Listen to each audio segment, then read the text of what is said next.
The evening sky of Xylos stretched like a canvas of deep violet and azure, punctuated by the glittering diamond dust of distant stars and the hulking silhouette of the United Space Corps outpost Nova that dominated the western horizon. Lieutenant Kalen Vance leaned against the railing of the observation deck, breathing in the sweet, slightly metallic air of the alien world. After 6 months stationed on this beautiful but challenging planet, he had grown accustomed to its higher oxygen content and the faint scent of crystallized minerals that seemed to perpetually hang in the atmosphere. "Enjoying the view, Lieutenant?" The voice belonged to Captain Miranda Reeves, his direct superior and the head of engineering operations at Outpost Nova. "Never gets old, Captain," Kalen replied, straightening his posture slightly, but maintaining his casual demeanor. At 28, he was one of the youngest officers assigned to diplomatic engineering duties, a testament to both his technical brilliance and his natural ability to connect with people, human or otherwise. "The triple moonrise is about to start. I've set up the spectral analyzer to capture the light variations." Captain Reeves nodded approvingly. "Good initiative. The Xylan delegation will be arriving in an hour for the cultural exchange. Ambassador Thelios specifically requested your presence." Kalen raised an eyebrow. "Me? I'm just a communications engineer who managed to decode their bioelectric transmission system in half the time our Xenolinguist predicted," Reeves reminded him. "You've impressed them, Vance. Don't let it get to your head, but also don't underplay your contributions." She gave him a rare smile. "Besides, your enthusiasm seems to put them at ease." What Captain Reeves tactfully referred to as enthusiasm, others less charitably called lack of filter or excessive informality. Kalen had a habit of speaking his mind and treating everyone, regardless of rank or species, with the same straightforward approach. Surprisingly, this seemed to endear him to the normally reserved Xylan people, who found his transparency refreshing compared to the careful diplomatic language they usually encountered from USC representatives. "I'll be there, Captain. Just need to finish collecting this data." As Reeves departed, Kalen turned his attention back to the horizon. The first of Xylos's 3 moons, Elara, was beginning its ascent, a pale blue orb that seemed to shimmer as it rose. The Xylan called this phenomenon the awakening of the Silent Guardians, and it was considered an auspicious time for new beginnings and important discussions. How fitting, Kalen thought, for tonight's cultural exchange. The central atrium of Outpost Nova had been transformed for the evening's event. Native Xylan bioluminescent plants cast a soft, ethereal glow throughout the space, complementing the more utilitarian USC lighting systems. The air was filled with the gentle harmonics of Xylan music, complex, mathematical patterns of sound that seemed to resonate on multiple frequencies simultaneously. Kalen moved through the gathering, exchanging greetings with fellow USC personnel and the Xylan delegation. The aliens were humanoid in form, but with striking differences that no human could overlook. Their skin ranged from deep azure to bright cerulean, with a subtle iridescence that caught the light as they moved. Silver eyes with no visible pupils seemed to take in everything at once, and their slender frames moved with a fluid grace that the most accomplished human dancers could only envy. Ambassador Thelios, distinguished by his elaborately patterned ceremonial robes and the intricate silver circlet that denoted his high status, approached Kalen with a formal bow. "Lieutenant Vance." The ambassador's voice had the characteristic musical quality of all Xylan speech. "It pleases us to see you again. Your understanding of our transmission systems has greatly facilitated our communications." Kalen returned the bow, careful to maintain the precise angle that indicated respect without subservience, a detail he'd learned after an embarrassing diplomatic incident during his first month. "The pleasure is mine, Ambassador. Your technology is fascinating. I've learned more from studying it than in 4 years at the Academy." A subtle shimmer passed across Thelios's features, the Xylan equivalent of a pleased smile. "Perhaps you would be interested in examining our newest atmospheric stabilizer? It is not functioning optimally in this environment, and your insight would be valued." "Lead the way," Kalen replied enthusiastically, already mentally reviewing what he knew about Xylan atmospheric technology, a brilliant integration of bioengineering and quantum mechanics that made Earth's climate control systems look primitive in comparison. The ambassador led him to a quiet corner of the atrium where a cylindrical device pulsed with gentle blue light. As Kalen knelt to examine it, he became aware of a small presence watching him intently. Looking up, he found himself gazed upon by a young Xylan child. A girl, he guessed, though the gender distinctions among the Xylan were subtle to human eyes. She couldn't have been more than 8 or 9 years old by Earth standards, with a delicate face and unusually bright silver eyes that regarded him with undisguised curiosity. "Ah," Ambassador Thelios noted, "my daughter has decided to join us. Lyra, come and present yourself properly." The girl stepped forward with perfect poise, executing a formal greeting bow with the precision of someone who had been trained in protocol since birth. "Lieutenant Kalen Vance, I am Lyra, daughter of Thelios, House of Eternal Stars. I have observed your work with great interest."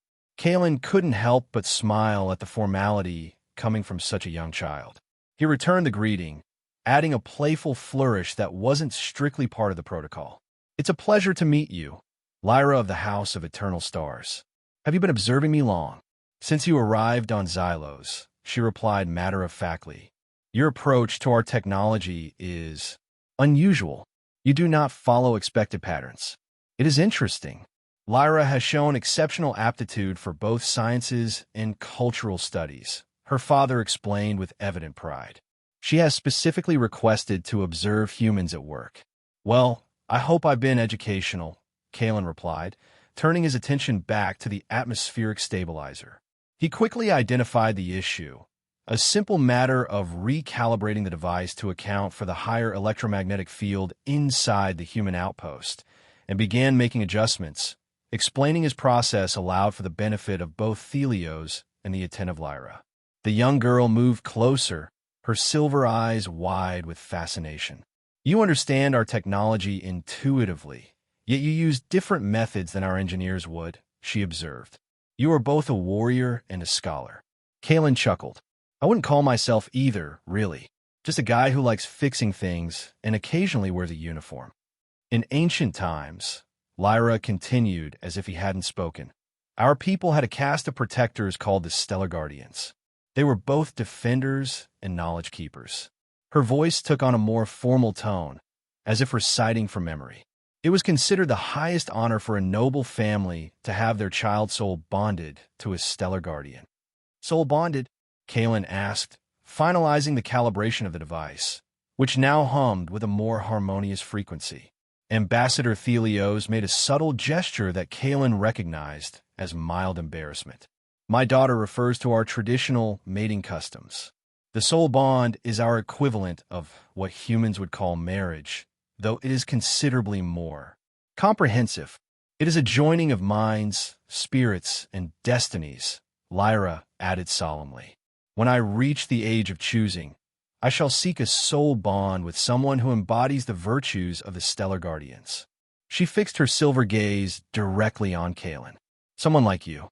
There was an awkward silence as Ambassador Thelios looked mortified, and several nearby Xylan pretended great interest in their surroundings. Kalen, realizing this was apparently a major cultural faux pas, but not wanting to embarrass the child, opted for a lighthearted response. He gave an exaggerated bow and winked at Lyra.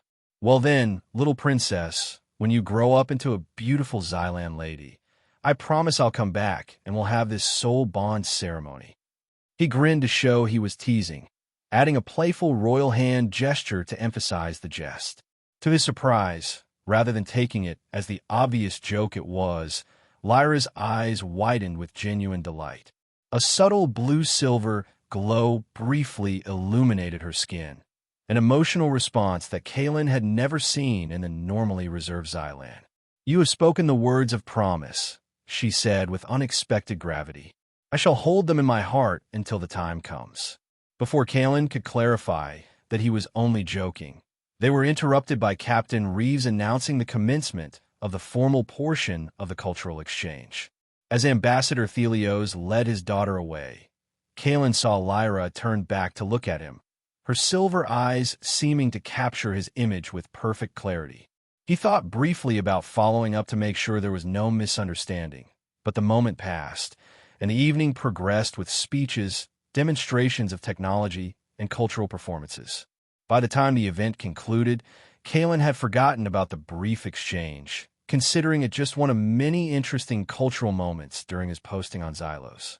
3 weeks later, his rotation on Xylos ended, and Lieutenant Kalen Vance was reassigned to the USS Horizon, a deep space exploration vessel.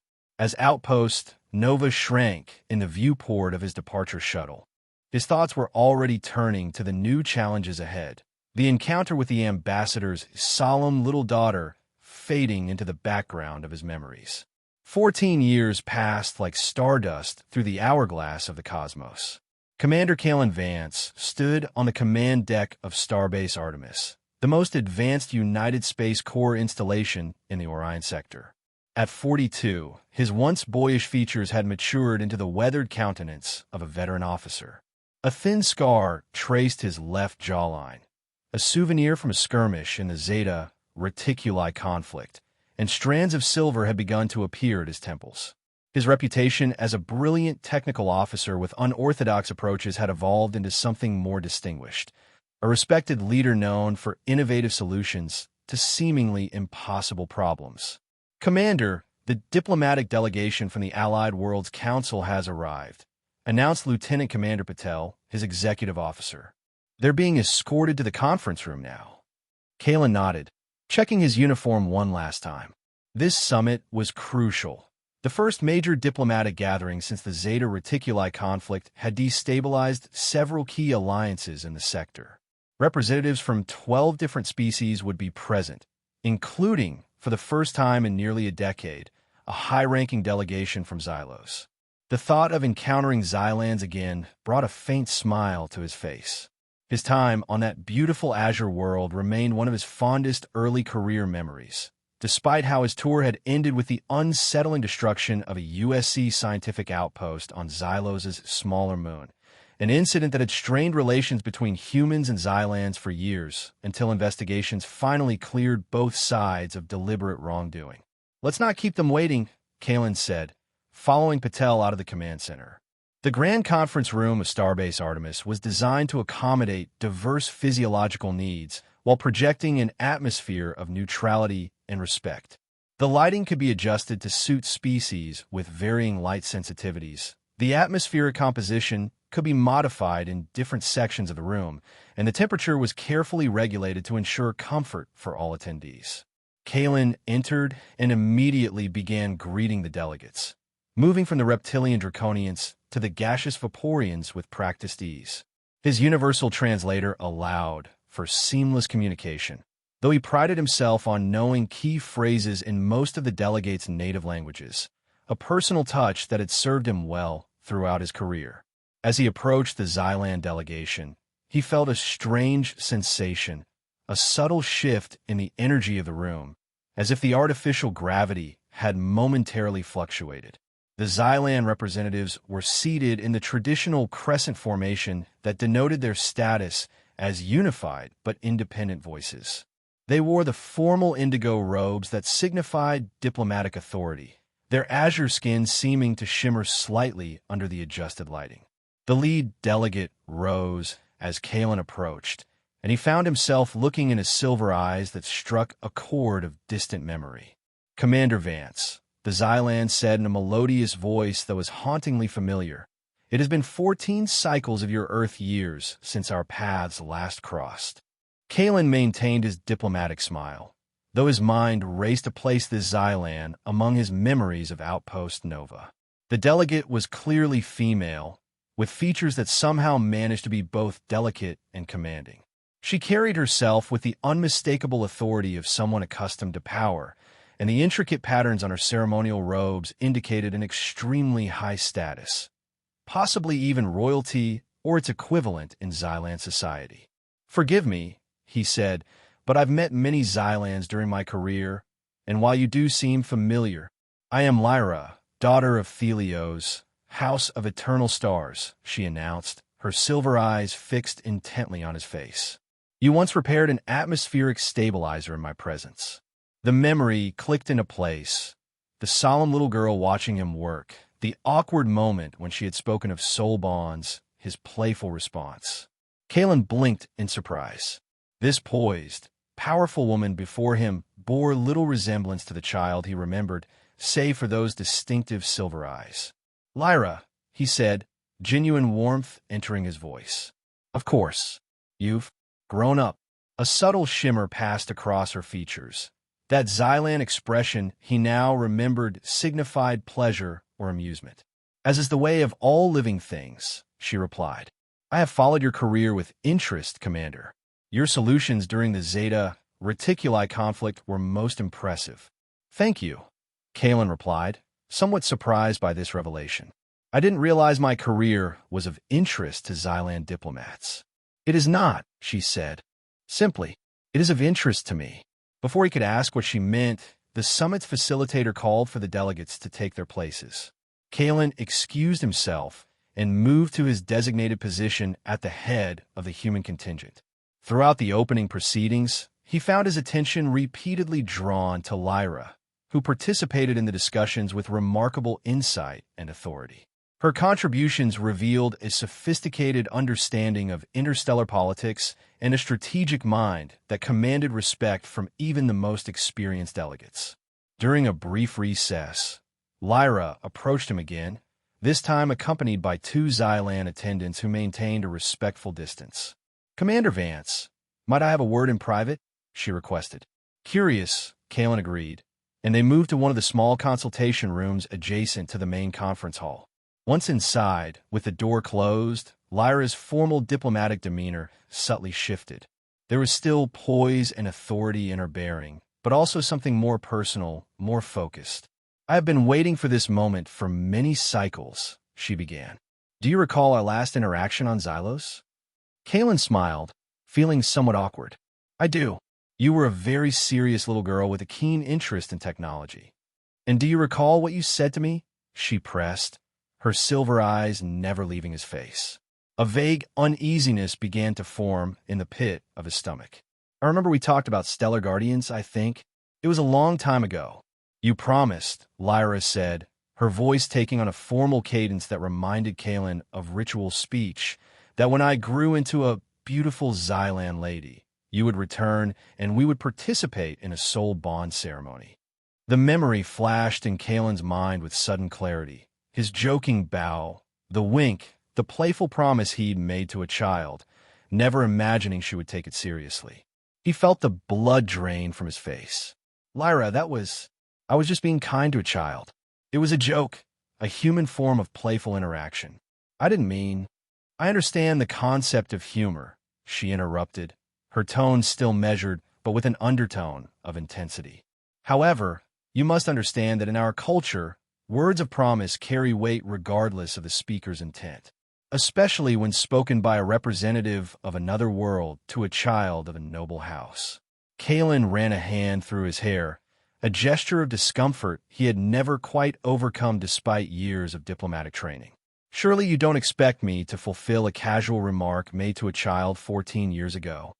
"I expect nothing," Lyra replied, though her steady gaze suggested otherwise. "I merely state the reality. You made a formal promise in the presence of witnesses, including my father, a high-ranking ambassador. Such promises are considered binding in Xylan culture." "And what exactly does this binding promise entail?" Kalen asked, an edge entering his voice. "I have come to claim the soul bond you offered," Lyra stated plainly, "as is my right under the ancient laws of my people." Kalen stared at her in disbelief. "You can't be serious. I'm not even Xylan. Your laws can't possibly apply to me." "On the contrary," Lyra countered, "when the United Space Corps established relations with Xylos, the Treaty of Mutual Recognition explicitly acknowledged the validity of each culture's binding customs when promises are exchanged in official capacities. As a USC officer in a diplomatic function, your promise falls under those provisions." The diplomatic implications hit Kalen like a gravity surge. If what she said was true, and he had no reason to doubt her knowledge of the treaties, This wasn't just a personal misunderstanding. It was a potential diplomatic incident that could undermine the already fragile relations being rebuilt at this very summit. "This is absurd," he said, trying to keep his voice level. "I was a lieutenant making conversation with a child. No reasonable person could construe that as a binding agreement. Perhaps not by human standards," Lyra acknowledged. "But we are not operating solely under human standards here, Commander. The interstellar accords recognize cultural equivalency in matters of formal commitment." A knock at the door interrupted them. Lieutenant Commander Patel's voice came through. "Commander Vance? Admiral Ishida is requesting your presence. The Draconian delegation has raised concerns about the proposed security protocols." "I'll be right there," Kalen called back, grateful for the interruption. He turned to Lyra. "We need to continue this discussion later. There are more pressing matters at hand." "Indeed," Lyra agreed with unexpected equanimity. "The summit's success is paramount. However, you should be aware that I have already formally notified both the Xylan High Council and your Admiral Ishida of my claim. It will need to be addressed before diplomatic proceedings can be finalized." Kalen felt as if the artificial gravity had suddenly increased. "You told the Admiral? Without speaking to me first?" "It would have been improper to proceed otherwise," Lyra replied. "Do not concern yourself unduly, Commander. I have proposed a traditional solution, the ritual understanding period. It will allow us time to address this matter without disrupting the summit." Before Kalen could demand more information, the door opened, and Patel gave him an urgent look. With a final glance at Lyra's composed face, he strode out, his mind racing with implications and questions. The remainder of the day passed in a blur of diplomatic discussions, strategic negotiations, and, for Kalen, a growing sense of impending crisis. He performed his duties with practiced professionalism, but his thoughts continually returned to Lyra's claim and what it might mean for his career and the fragile peace being brokered. That evening, he was summoned to Admiral Ishida's private office on the starbase. The Admiral, a compact woman whose deceptively peaceful demeanor masked one of the sharpest tactical minds in the Corps, gestured for him to sit. "Commander Vance, would you care to explain why the Xylan Chief Emissary has lodged a formal soul bond claim against you?" she asked without preamble. Kalen briefly considered several approaches before settling on the unvarnished truth. He explained the encounter 14 years ago, emphasizing the innocent nature of his remark and his complete lack of understanding of its significance in Xylan culture. Admiral Ishida listened impassively. When he finished, she tapped a slender finger against her desk. "While I appreciate the unusual circumstances, Commander, this could not have come at a worse time. The Xylan delegation holds considerable influence in the Allied Worlds Council. Their cooperation is essential for the security agreements we're trying to establish. Surely they can't expect me to marry, or soul bond, or whatever it is. They're diplomat based on a joke I made when she was a child," Kalen protested. "What they expect is for their cultural practices to be respected," the Admiral replied sharply. "Emissary Lyra has proposed a traditional compromise, the ritual understanding period. It's a formal process during which both parties explore the potential compatibility of a soul bond without making a final commitment. And if I refuse?" Admiral Ishida's expression hardened. "Then you create a diplomatic incident that could potentially unravel everything we're working to accomplish here. The Xylans would view it as a deliberate insult, a representative of Earth making false promises to a noble child and then refusing to even consider honoring them." Kalen felt trapped. "So my options are to either pretend to consider marrying a woman I barely know or risk interstellar relations?" "Your options," Admiral Ishida countered, "are to participate in a cultural exchange process with a highly intelligent and influential diplomat, or to explain to the Secretary General why the Xylan delegation withdrew from the most important security summit in a decade." She sighed, her tones softening slightly. "Look, Vance, no one expects you to actually go through with this soul bond.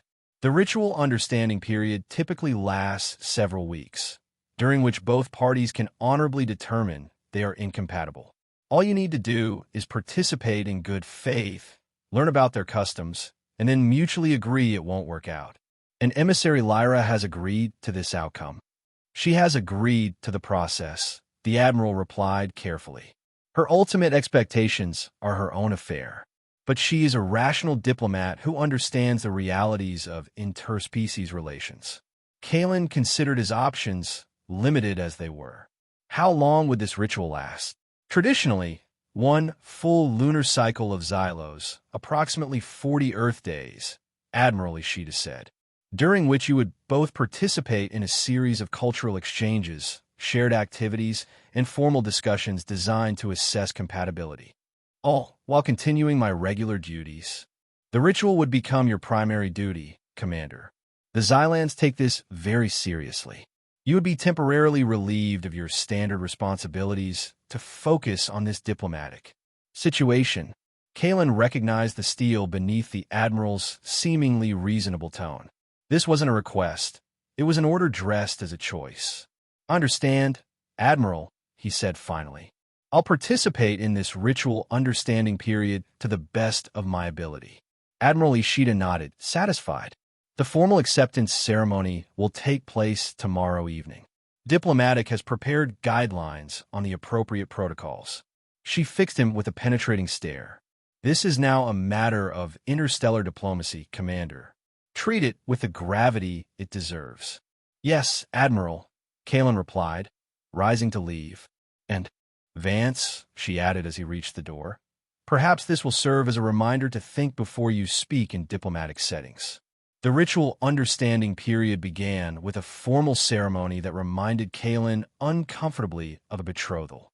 In the Starbase Cultural Exchange Chamber, decorated with symbols from both Earth and Xylos, he and Lyra exchanged ceremonial tokens. He presented her with a small crystal containing a preserved Earth rose, while she gave him an intricate Xylan amulet that seemed to pulse with a faint inner light. This is a soul echo, she explained as she placed it around his neck.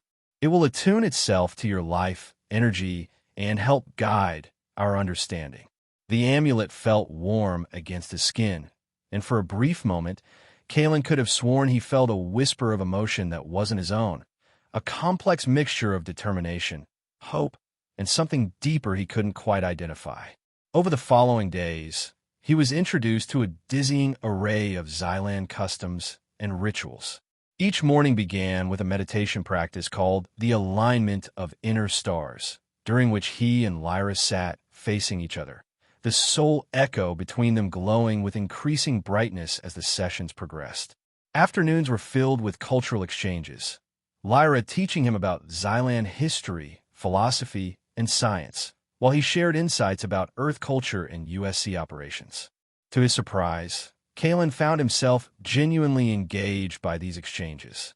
Lyra's intelligence was formidable, her knowledge vast, and her perspectives often challenged his own in ways that left him reconsidering long-held assumptions.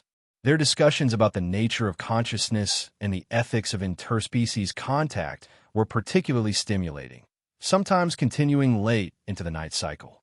Your people view technology as something external, Lyra observed during one such conversation. Tools to be used and discarded. We see it as an extension of ourselves, a manifestation of our collective consciousness. That explains the organic quality of your designs, Kalen replied, genuinely interested. But doesn't that limit innovation? If technology is seen as part of yourselves, wouldn't changing it be like changing your identity? Lyra's expression shifted in that subtle Xylan way he was beginning to recognize as thoughtful consideration. An insightful question. We do not fear change, Commander. We fear disconnection. Technology that evolves with us strengthens our connection to the world and each other. Technology that evolves apart from us risks creating division. These philosophical exchanges were interspersed with more practical activities. They visited the Starbase Botanical Gardens, where Lyra demonstrated remarkable knowledge of xenobotany. They spent time in the engineering sections, where Kalen showed her innovations he had helped implement. They even participated in combat training exercises together, where Lyra displayed surprising proficiency in both Xylan martial arts and adapted USC combat techniques.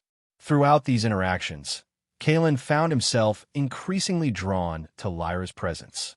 She was not what he had expected, not a rigid diplomat blindly following cultural mandates, but a complex individual with her own thoughts, humor, and perspectives.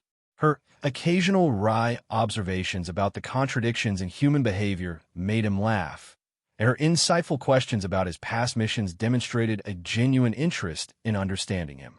2 weeks into the ritual understanding period, they were assigned a joint diplomatic mission to Proxima Station, a commercial hub where representatives from various worlds gathered to conduct trade and cultural exchanges. Their task was ostensibly to observe and report on new technological developments being shared at a multi-species innovation showcase. But Kalen suspected Admiral Ishida had ulterior motives for sending them off station together. The journey to Proxima Station required a 2-day transit aboard a small diplomatic vessel. As they settled into the comfortable but confined quarters, Kalen found himself more aware than ever of Lyra's presence. In the small ship, with just a crew of 4 besides themselves, their interactions took on a more personal quality away from the formal environment of the starbase. During the journey, Lyra shared more about her life since their first meeting on Xylos. She had excelled in both scientific research and diplomatic training, eventually becoming the youngest member ever appointed to the Xylan High Council before being selected as chief emissary to the Allied worlds. "Your promise influenced my path," she admitted as they sat in the ship's observation lounge, watching the blur of stars during faster-than-light travel. "As a child, I idealized what I believed you represented, the integration of knowledge and action, curiosity and purpose." Kalen felt a twinge of guilt. "I never meant to have such an impact." "The most significant impacts are often unintended," she replied, "but that does not diminish their meaning." Her silver eyes studied him. "You feel responsible, yet uncomfortable with that responsibility." "Wouldn't you be?" he countered, finding out that an offhand remark shaped someone's life choices. "Among my people, we believe that words and intentions send ripples through the cosmic consciousness," Lyra said. "Your discomfort stems from your culture's separation of casual speech from meaningful commitment. For us, the distinction is not in the formality of the words, but in the impact they create." Kalen considered this perspective. That's a heavy burden to place on everyday communication. "Perhaps," she acknowledged, "but it also creates a society where words are chosen with care and promises are rarely broken." Their conversation was interrupted by the ship's captain announcing their approach to Proxima Station. As they prepared for arrival, Kalen found himself reflecting on Lyra's words and wondering, not for the first time, how much of his resistance to this situation was based on legitimate cultural differences and how much on simple fear of connection. Proxima Station orbited a neutron star, harvesting its immense energy output to power the massive ring-shaped structure that housed millions of beings from dozens of species. Its central promenade was a riot of sensory experiences, exotic foods, merchandise, entertainment, and technologies from across known space. As Kalen and Lyra made their way through the crowded thoroughfare toward the innovation showcase, he noticed several beings taking particular interest in them. A mixed human-Xylan pair was unusual enough to draw attention, but there seemed to be more recognition in some of the glances than mere curiosity would explain. "Is it my imagination, or are people staring at us?" he murmured to Lyra. "News travels quickly in diplomatic circles," she replied. "Our ritual understanding has likely become known among those who follow interstellar politics." Kalen frowned. "So we're what, a political curiosity? A diplomatic oddity?" "To some, perhaps," Lyra acknowledged. "To others, we represent something more significant. The potential for deeper understanding between our peoples after years of distance." Before he could respond, they were approached by a tall, elegant Xylan male whose elaborate robes and distinctive facial markings identified him as a member of a conservative traditional faction known as the Ancient Keepers. "Emissary Lyra." The Xylan greeted her with a formal bow that somehow managed to convey disapproval. "The Eternal Conclave was surprised to learn of your arrangement with this human, Elder Vexus." Lyra returned the bow with precise formality. The conclave was officially notified as protocol requires. Their surprise is their own to examine. The elder's silver eyes flicked dismissively over Kalen before returning to Lyra. A soul bond with an off-worlder contradicts the ancient teachings, particularly one formed through such unconventional means. The ancient teachings speak of the sanctity of promise and the wisdom of understanding. Lyra countered smoothly. We are observing both through the ritual. Some promises were never meant to be kept, Elder Vexus replied, an edge entering his melodious voice. Some understandings lead only to corruption. Kalen, feeling increasingly like a contested object rather than a participant in the conversation, stepped forward. Elder Vexus, I understand your concern for your culture's traditions. The ritual understanding exists precisely to determine whether this unusual situation has merit or should be respectfully concluded. The elder's gaze sharpened as it returned to Kalen. You speak as if you comprehend our ways, human. Yet you made a sacred promise with the casual disregard your kind shows for all eternal things. A misunderstanding I'm working to rectify through appropriate cultural channels, Kalen replied, maintaining a diplomatic tone despite his rising irritation. The Eternal Conclave will be watching this process with great interest, Elder Vexus said, returning his attention to Lyra. Remember your heritage, daughter of the House of Eternal Stars. Not all paths lead to light. With that cryptic warning, the elder departed, leaving an uncomfortable silence in his wake. Well, he seemed pleasant, Kalen remarked dryly. A shimmer of amusement passed across Lyra's features. Elder Vexus represents those who believe contact with other species dilutes our cultural purity. They have opposed most diplomatic initiatives since first contact with Earth.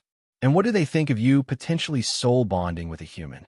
They consider it an abomination, Lyra stated matter-of-factly.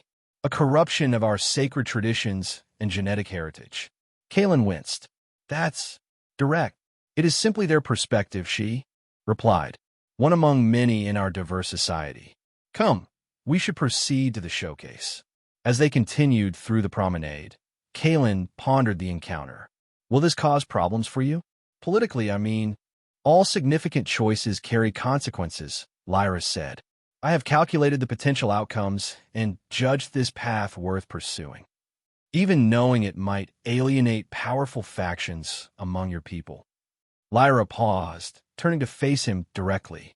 Commander Vance, Kalen, you still do not fully comprehend what this means to me, do you? This is not a political maneuver or a cultural obligation I am fulfilling out of duty.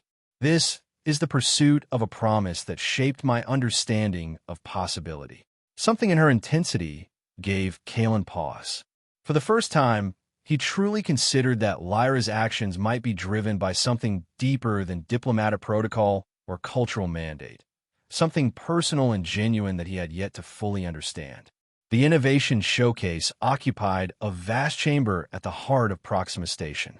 Inside, displays of cutting-edge technology from dozens of worlds competed for attention with holographic presentations and live demonstrations. Under normal circumstances, Kalen would have been fascinated by the technological wonders surrounding them, particularly the Andarian quantum processing crystals and the new Tyrellian bioadaptive materials. Instead, he found his attention repeatedly drawn to Lyra, watching how she interacted with the various exhibits and representatives with a perfect balance of diplomatic courtesy and genuine intellectual curiosity. They were examining a particularly interesting display of Xylan human collaborative technology, a navigation system that combined Xylan bioelectric interfaces with human predictive algorithms, when Kalen noticed a familiar face among the crowd. Captain Marcus Devereaux, now sporting commander's insignia, had served with Kalen during the Zeta Reticuli conflict. The two men had never been close, their approaches and philosophies too different for true friendship, but they had developed a grudging professional respect. Commander Vance, Devereaux greeted him with a thin smile. I heard rumors you were engaged in a cultural exchange. I see the rumors were accurate. Commander Devereaux, Kalen returned evenly. This is Emissary Lyra of Xylos. We're here observing technological developments for the Allied Worlds Council. Devereaux's gaze lingered on Lyra with an assessment that made Kalen instinctively step closer to her. Of course, though I understood there was more to your partnership than simple observation duties. Lyra inclined her head slightly. Commander Devereaux, your reputation precedes you. Your tactics during the border dispute with the Draconian hegemony were most decisive. Something in her tone suggested this wasn't entirely a compliment, and Devereaux's smile tightened further. Sometimes decisive action is necessary when diplomacy fails, emissary. He turned back to Kalen. Speaking of which, there are concerns about your current assignment, Vance. Some believe it represents a conflict of interest for someone with your security clearance to be so intimately involved with a foreign diplomat, particularly given the unresolved questions about Xylan involvement in certain past incidents. Kalen felt a surge of protective anger. Any such concerns should be directed through proper channels, Commander. And the investigation into the Alara Moon incident cleared the Xylan government of any involvement years ago. Official investigations sometimes miss the deeper truths, Devereaux replied. But I wouldn't want to disrupt your cultural studies. Good day, Commander Emissary. With a curt nod, he departed, leaving an uncomfortable tension in his wake. An unpleasant individual, Lyra observed quietly. He represents a faction within the Corps that still harbors suspicions about Xylan intentions, Kalen explained. The destruction of the Alara research outpost happened just after I left Xylos all those years ago. Though the investigation ruled it an accident caused by untested technology, some like Devereaux have never accepted that conclusion. And you? Lyra asked, her silver eyes studying him intently. Did you accept it? Kalen considered the question carefully. I accepted the evidence, which pointed to a tragic accident. But I always wondered why the Xylan government was so reluctant to participate fully in the investigation. Perhaps because they were grieving their own losses, Lyra replied softly. 17 Xylan scientists died alongside the human researchers that day. Before Kalen could respond, his communication device signaled an urgent message. It was from Admiral Ishida, recalling them immediately to Starbase Artemis. The message contained no details, only a priority code that brooked no delay. They departed Proxima Station within the hour, both troubled by the mysterious recall and the encounter with Devereaux. During the return journey, Kalen sensed a subtle shift in Lyra's demeanor, a withdrawal, a careful distance that hadn't been there before. The easy rapport they had been developing seemed suddenly fragile. Is something wrong? He finally asked as they sat alone in the ship's observation lounge, the stars streaking past in luminous ribbons. Lyra was silent for a long moment, her silver gaze fixed on the stellar panorama. I'm concerned about the forces aligning against us, she finally said, both among my people and yours.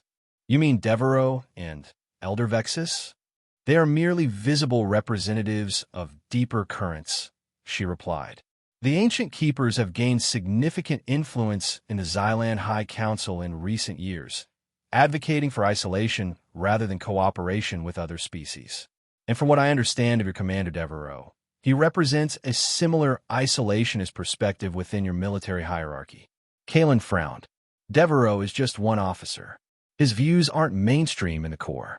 Perhaps not, Lyra acknowledged. But in times of uncertainty, voices of fear often gain strength. She turned to face him directly. The summit we are working toward is more crucial than you may realize, Kalen.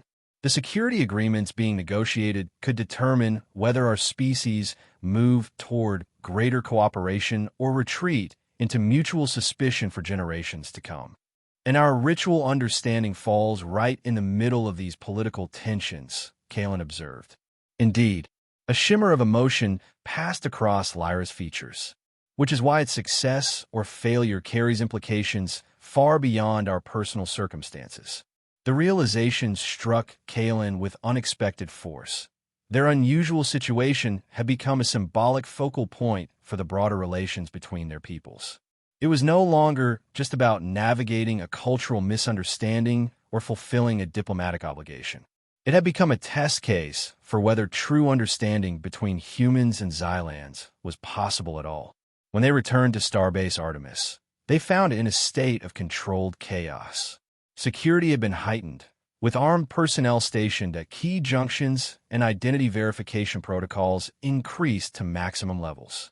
Admiral Ishida met them immediately upon docking, her usually composed features tight with concern. "We've had a security breach," she informed them without preamble as they walked swiftly through the corridors. "Someone accessed classified files related to both the summit negotiations and your ritual understanding." "What files specifically?" Kalen asked, alarm rising. "Your complete service record, including mission details from Zeta Reticuli that remain classified, and the complete diplomatic dossier on emissary Lyra, including intelligence assessments of her political connections and influence." Lyra's expression remained composed, but Kalen noticed her posture stiffen slightly. "Has the perpetrator been identified?" she asked. "Not yet," Admiral Ishida replied grimly. "But we found something else during the security sweep."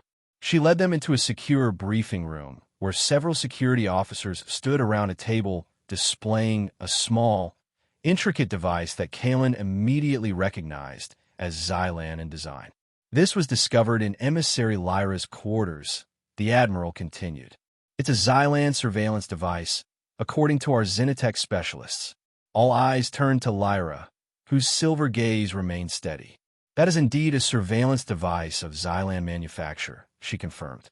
"However, it is not one I placed or authorized." "Then who did?" Kalen asked. "I cannot say with certainty," Lyra replied. "But given recent encounters, I would suggest the Ancient Keepers as the most likely source." Admiral Ishida's expression was skeptical. "You're suggesting your own people are spying on you?" "The Ancient Keepers do not consider me their people at this point," Lyra explained. "They view my willingness to pursue a soul bond with a human as a form of cultural betrayal. Monitoring my activities would be consistent with their methods." The Admiral studied her for a long moment before speaking.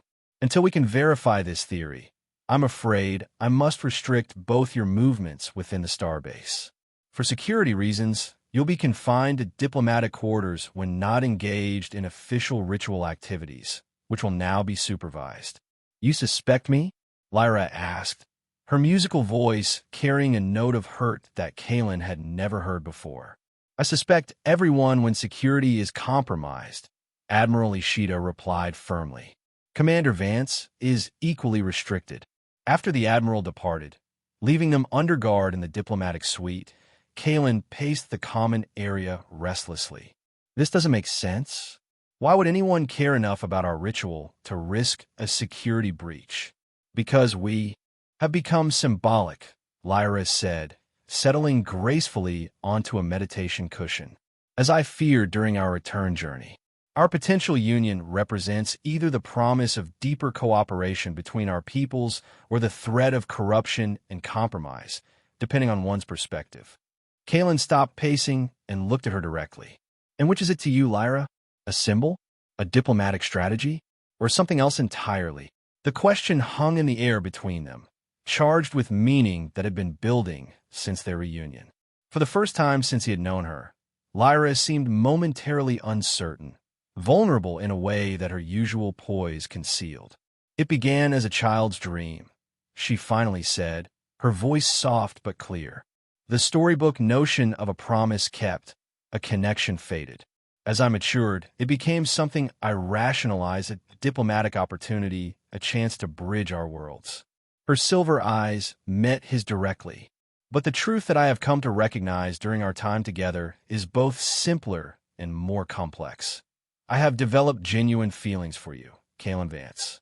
Not for the idealized human warrior scholar of my childhood imagination, but for the man you truly are, with your doubts and strengths, your humor and determination."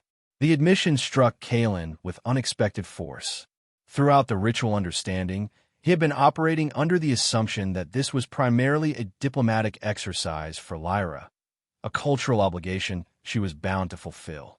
The revelation that her feelings were genuine forced him to confront his own emerging emotions, which he had been carefully avoiding examining too closely. Before he could formulate a response, the lighting in the suite suddenly shifted to emergency mode, pulsing red that indicated a station-wide alert. The communications system activated automatically. Attention, all personnel. Security breach in progress. Unknown intruders detected in multiple sectors. All non-security personnel remain in your current locations. Security teams report to designated response points. Kalen moved instinctively to the weapons locker that was standard in all quarters, retrieving a service sidearm. "Stay here," he told Lyra. "I need to check on the guards outside." But when he opened the door, he found the corridor empty. The security personnel assigned to them had apparently responded to the larger emergency, leaving their post. "Something isn't right," he muttered, closing and securing the door. Standard protocol would never leave diplomatic quarters unguarded during an alert. Lyra moved to his side, her expression grave. "Isinsa the subtiyun. This may be a manufactured crisis." No sooner had she spoken than the environmental controls in the suite began to malfunction. The air took on a sweet, cloying scent that Kalen recognized immediately as a neural suppressant gas used in some USC non-lethal security systems. "Hold your breath," he shouted, grabbing Lyra's hand and pulling her toward the environmental control panel. But before they could reach it, the door burst open and 3 figures in environmental suits rushed in. Kalen raised his weapon, but his reflexes were already slowed by the gas.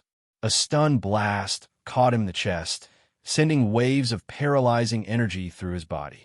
As consciousness faded, the last thing he saw was Lyra struggling against their attackers, her silver eyes wide with alarm as they forced a breathing mask over her face. Kalen awoke to darkness and the sensation of motion, the distinct vibration pattern of a ship in faster-than-light transit. His head throbbed, and his limbs felt leaden, after effects of the stun blast and gas. As his eyes adjusted to the dimness, he made out the contours of a small cargo hold. He was restrained, secured to a bulkhead with standard USC restraint cuffs. "Lyra," he called softly, unsure if he was alone. "I am here," came her voice from nearby, equally restrained. "Are you injured?" "Just stunned." "You?" "Similarly affected, but unharmed. I believe we have been in transit for approximately 6 hours, based on the engine harmonics." Kalen tested his restraints carefully. "Any idea who our captors are?" "I glimpsed insignia that suggested Terran Corporate Alliance security forces, but I suspect that is misdirection," Lyra replied. "The precision of the operation and their knowledge of Starbase protocols indicates insider involvement." Before Kalen could respond, a door slid open, flooding the hold with light. 2 armed figures entered, followed by a third whose face Kalen recognized immediately. "Commander Devereaux," he said flatly. "I wish I could say I'm surprised." Devereaux smiled thinly. "Always quick on the uptake, Vance. That's what makes you dangerous. What exactly is your game here?" Kalen demanded. "Kidnapping a USC commander and an Allied world's diplomat is a career-ending move, to put mildly." "Only if we fail," Devereaux replied, his tone disturbingly confident. "And we won't fail, because what we're doing is necessary. We're protecting humanity's interests against those who would compromise them." He turned his cold gaze to Lyra. "The Xylan have been manipulating us for years, infiltrating our institutions, stealing our technology. This soul bond farce is just their latest ploy." "That is false," Lyra stated calmly, though Kalen could detect the tension in her voice. "Our cultural exchange has been transparent and sanctioned by both governments." Devereaux laughed, a harsh sound devoid of humor. "Transparent? Like the Xylan involvement in the Alara Moon disaster was transparent? 14 USC scientists died when that facility was destroyed, and your government blocked every attempt at a thorough investigation. As I told Commander Vance, 17 Xylan scientists also perished," Lyra replied. "The incident was a tragedy for both our peoples. A tragedy that happened to destroy all evidence of your bioweapon research," Devereaux snapped. Kalen's mind raced, trying to make sense of Devereaux's accusations. "Bioweapon research? The Alara facility was studying xenobotanical applications of Xylan flora. That was a cover story, Devereaux said. In reality, they were developing a bioweapon specifically targeted to human DNA. We found proof in classified Xylan communications, but by then the evidence had been destroyed in the accident. He made air quotes around the final word. Lyra's expression remained composed, but Kalen noticed a subtle change in her eyes, a flash of what might have been concern or even fear. These are serious accusations based on incomplete or fabricated intelligence, she said. If you had actual evidence, you would have presented it through proper channels. We tried, Devereaux growled. But there are too many in command who've been taken in by Xylan diplomacy, too willing to believe the best despite all historical evidence to the contrary. He leaned closer to Lyra. We know your real mission, emissary. Your soul bond with Commander Vance isn't about cultural exchange. It's about accessing his knowledge of USC defense systems and classified operations. The accusation struck Kalen like a physical blow. Could it possibly be true? Had the connection he felt with Lyra been manipulated from the start? He looked at her, searching for any sign of deception in her silver eyes. That is absurd, Lyra replied, meeting Kalen's gaze directly. My interest in Commander Vance began long before he had access to classified systems, as he himself can attest. A convenient story, Devereaux scoffed. The childhood promise, the cultural misunderstanding, all perfectly designed to create sympathy and bypass normal security protocols. He straightened up. But it doesn't matter whether you believe me, Vance. We're going to extract the truth, one way or another. With that ominous statement, Devereaux and his guards departed, leaving Kalen and Lyra alone again in the dimly lit hold. Is there any truth to his accusations?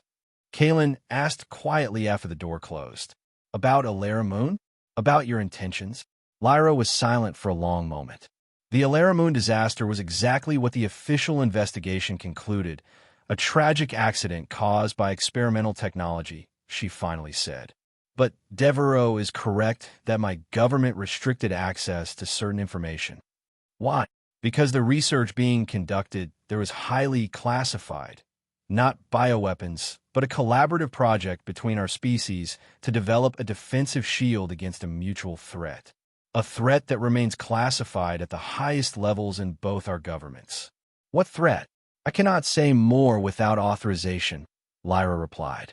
But I swear to you on my house's eternal lineage that my feelings for you are genuine, not a ploy to access classified information. Kalen studied her in the dim light, weighing her words against his own instincts.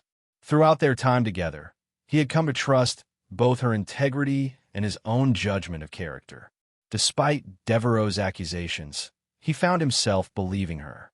I believe you, he said finally, which means we need to find a way out of here. Any ideas? A shimmer of relief passed across Lyra's features. The soul echo amulet I gave you during our ceremony. Do you still have it? Kalen realized with surprise that the amulet was indeed still around his neck, apparently overlooked during their capture. Yes, but I don't see how jewelry helps us against armed guards. It is more than mere jewelry, Lyra explained. The Soul Echo contains Xylan biotechnology designed to create a psychic resonance between bonded individuals. With proper focus, it can be used to influence certain electronic systems through bioelectric fields. Kalen raised an eyebrow. You're saying it's a psychic hacking device disguised as a cultural artifact? I am saying our technology often serves multiple purposes. Lyra replied with a hint of her usual composure. If you can bring it into contact with the control panel of your restraints while I guide you through the mental focusing technique, we may be able to override the locking mechanism. It took several attempts, with Lyra patiently coaching Kalen through unfamiliar mental exercises, but eventually the soul echo began to pulse with increased luminosity. When he pressed it against the control panel of his restraints, there was a brief surge of energy, and the cuffs released with a soft click. Once free, Kalen quickly released Lyra and began assessing their situation. The cargo hold had limited options for escape. A single door, likely guarded, and no accessible maintenance hatches or ventilation systems large enough for them to use. We need a distraction, he murmured, examining the door controls. And weapons, if possible. I may be able to help with the distraction, Lyra said, placing her hands on the bulkhead. Xylan can sense and manipulate certain energy fields. If I can locate the ship's power distribution nodes. She closed her silver eyes in concentration, her fingertips moving slightly against the metal surface as if reading invisible patterns. After a moment, she opened her eyes. There is a subsidiary power node approximately 2 meters behind this wall. If I can create a surge through the soul echo, it might trigger a localized system failure. Do it, Kalen urged. I'll be ready at the door. Lyra pressed the soul echo against the bulkhead and began a soft, melodic humming that gradually increased in intensity. The amulet's glow brightened, pulsing in rhythm with her voice. Suddenly, the lights in the hold flickered and died, plunging them into complete darkness. Emergency lighting activated seconds later, accompanied by the sound of alarms. Kalen didn't waste the opportunity. Using the emergency override he'd identified earlier, he forced the door open and quickly subdued the single guard outside, who was distracted by the power fluctuation. They appropriated his weapon and communication device before proceeding cautiously down the corridor.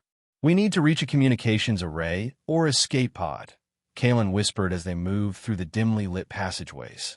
Any sense of where we are on the ship? Based on the energy patterns I sensed, we are on a mid-sized vessel, likely a modified USC patrol craft, Lyra replied. The main bridge would be 2 decks above us. They encountered minimal resistance as they made their way through the ship, suggesting either a small crew or a deliberate containment strategy. When they reached a junction that Kalen recognized as leading to the communications section, they found it sealed and guarded by 2 armed personnel. We need a new plan, Kalen muttered, pulling Lyra back around the corner. Even with surprise, taking on 2 armed guards with 1 stolen weapon isn't great odds. Perhaps we don't need to fight them directly, Lyra suggested. She removed the soul echo from around her neck and held it between her palms, closing her eyes in concentration. The amulet began to pulse with an intense blue-silver light. I can project a sensory illusion through the echo. It won't last long, but it should create enough confusion for us to act. Before Kalen could question the plan, Lyra stepped boldly around the corner, holding the glowing amulet before her. The guards raised their weapons, but then hesitated, their expressions shifting to confusion as they seemed to see something that wasn't there. Kalen seized the moment, rushing forward to incapacitate both guards while they were disoriented. With the path clear, they accessed the communications array. Kalen quickly determined they were on a rogue USC patrol vessel operating without authorization, approximately 6 hours from Starbase Artemis at maximum speed. We need to send a distress signal and alert Admiral Ishida, he said, working rapidly at the controls. If we can. His words were cut short as the door slid open and Commander Devereaux entered, weapon raised. I admire your resourcefulness, he said coldly, but this ends now. It was over before it began, Devereaux, Kalen replied, keeping his stolen weapon trained on the rogue commander. This ship is transmitting its location to Starbase Artemis as we speak. A USC rapid response team will intercept us within hours. Hours we'll use to extract the information we need, Devereaux said, his finger tightening on the trigger. Starting with the Xylan bioweapon protocols. There are no such protocols, Lyra insisted, the soul echo still pulsing in her hands. Your entire conspiracy theory is based on fabricated intelligence. Convenient denial, Devereaux sneered. But we have evidence from the highest levels of Xylan government. Evidence that certain factions among your people have been planning a first strike against human colonies for years. A look of realization crossed Lyra's face. The ancient keepers, she breathed. They provided this evidence to you, didn't they? Devereaux hesitated, just for a moment, but it was enough to confirm her suspicion. You've been manipulated, Kalen said, understanding dawning. The ancient keepers oppose alliance with humans. They would benefit from exactly this kind of conflict between our species. Desperate lies. Devereaux spat, but uncertainty had crept into his voice. Think, Commander, Lyra urged. Why would the ancient keepers, who publicly advocate for Xylan isolation and purity, secretly provide intelligence to human militants? Because both your group and theirs desire the same outcome. Conflict between our peoples, not cooperation. Devereaux's weapon wavered slightly as doubt crossed his features. The evidence was conclusive. The communications logs, the research data. All forgeries, Lyra said confidently. Easily verified if examined by joint human intelligence experts, which is precisely why the ancient keepers would want you to act rashly outside official channels where such verification would occur. The standoff held for several tense seconds, the only sound the soft hum of the ship's systems and the pulsing glow of the soul echo. Then, slowly, Devereaux lowered his weapon. If what you're saying is true, he said grimly, then we've all been played for fools. Not fools, Kalen corrected. Just people who care deeply about protecting their own, manipulated by those who would use that dedication for their own ends. He extended his hand. Help us expose the real conspiracy, Commander. Hand over the evidence you received, and let's take it to people who can authenticate it properly. After a moment's hesitation, Devereaux passed over a data crystal.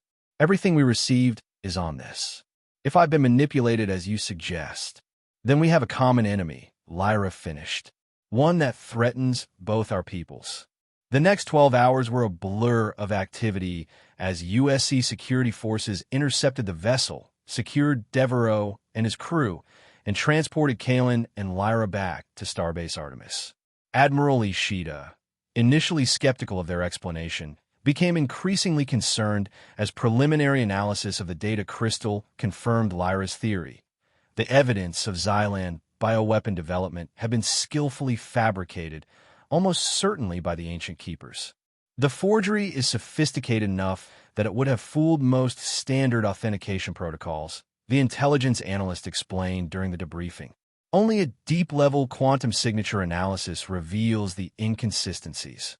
This was a deliberate attempt to sabotage not just your ritual understanding, but the entire summit, Admiral Ishida concluded grimly. By provoking a confrontation between our species, the ancient keepers hoped to derail the security agreements being negotiated, and justified their isolationist policies in the process, Lyra added. A conflict with humans would have strengthened their position in the Xylan High Council immeasurably. In the aftermath of the incident, security was further heightened at the starbase, but the summit proceeded with renewed determination. The exposure of the ancient keepers' plot had actually strengthened the resolve of moderates on both sides, creating unexpected momentum toward cooperative security arrangements. For Kalen and Lyra, however, the most significant impact was personal. The crisis had forced them to confront their feelings for each other with an honesty that might otherwise have taken months to achieve. In the quiet of Lyra's quarters, now swept clean of surveillance devices, they sat together in the soft glow of Xylos's simulated moonlight, the soul echo pulsing gently between them. The ritual understanding period is nearly complete, Lyra observed, her silver eyes meeting his. Soon you will need to make a formal decision about the soul bond. Kalen took her hands in his, feeling the subtle resonance that had grown between them. I've already decided, he said simply. What began as a misunderstanding, as a joke I never should have made, has become the most real thing in my life. I want to continue this journey with you, Lyra, not because of an old promise or diplomatic necessity, but because I've fallen in love with you. A shimmer of joy passed across Lyra's features, more expressive than he had ever seen her. And I with you, she replied, her musical voice rich with emotion. Not with the idealized human warrior scholar of my childhood dreams, but with you, Kalen Vance, complex, imperfect, and perfectly matched to my spirit. So what happens now? He asked. Does a soul bond involve paperwork, or do we just update our relationship status on the interstellar network? His attempt at humor barely masked the genuine wonder and slight trepidation he felt at the prospect of uniting his life with hers. Lyra's laughter was like crystal wind. Chimes. There is a ceremony, yes. But before that, there is one more truth I must share with you. Her expression grew serious. The research at Alara Moon that both our governments classified so highly, it wasn't just a defensive shield as I told you earlier. What was it? It was pioneering work on human Xylan genetic compatibility, she said quietly. The scientists there had discovered that despite our different evolutionary paths, our species share certain fundamental genetic markers that might, with proper bioengineering, allow for something previously thought impossible. Kalen's eyes widened as he understood the implication. Children? Between humans and Xylans. Lyra nodded. The research was preliminary, but promising. It was classified not out of sinister intent, but because both governments feared the social and political implications if it became public knowledge before our peoples were ready to consider such possibilities. And the ancient keepers would have been vehemently opposed to such research, Kalen reasoned. It would undermine their entire philosophy of Xylan genetic purity. Precisely, Lyra confirmed, which is why they were so determined to prevent our soul bond. It represents exactly the kind of future they fear. One where our species grow closer, not just diplomatically, but personally. The revelation settled between them, profound in its implications. After a moment, Kalen lifted the soul echo, which glowed more brightly at his touch than it ever had before. Then let's show them a different vision of the future, he said. One built on understanding, respect, and love, not fear and isolation.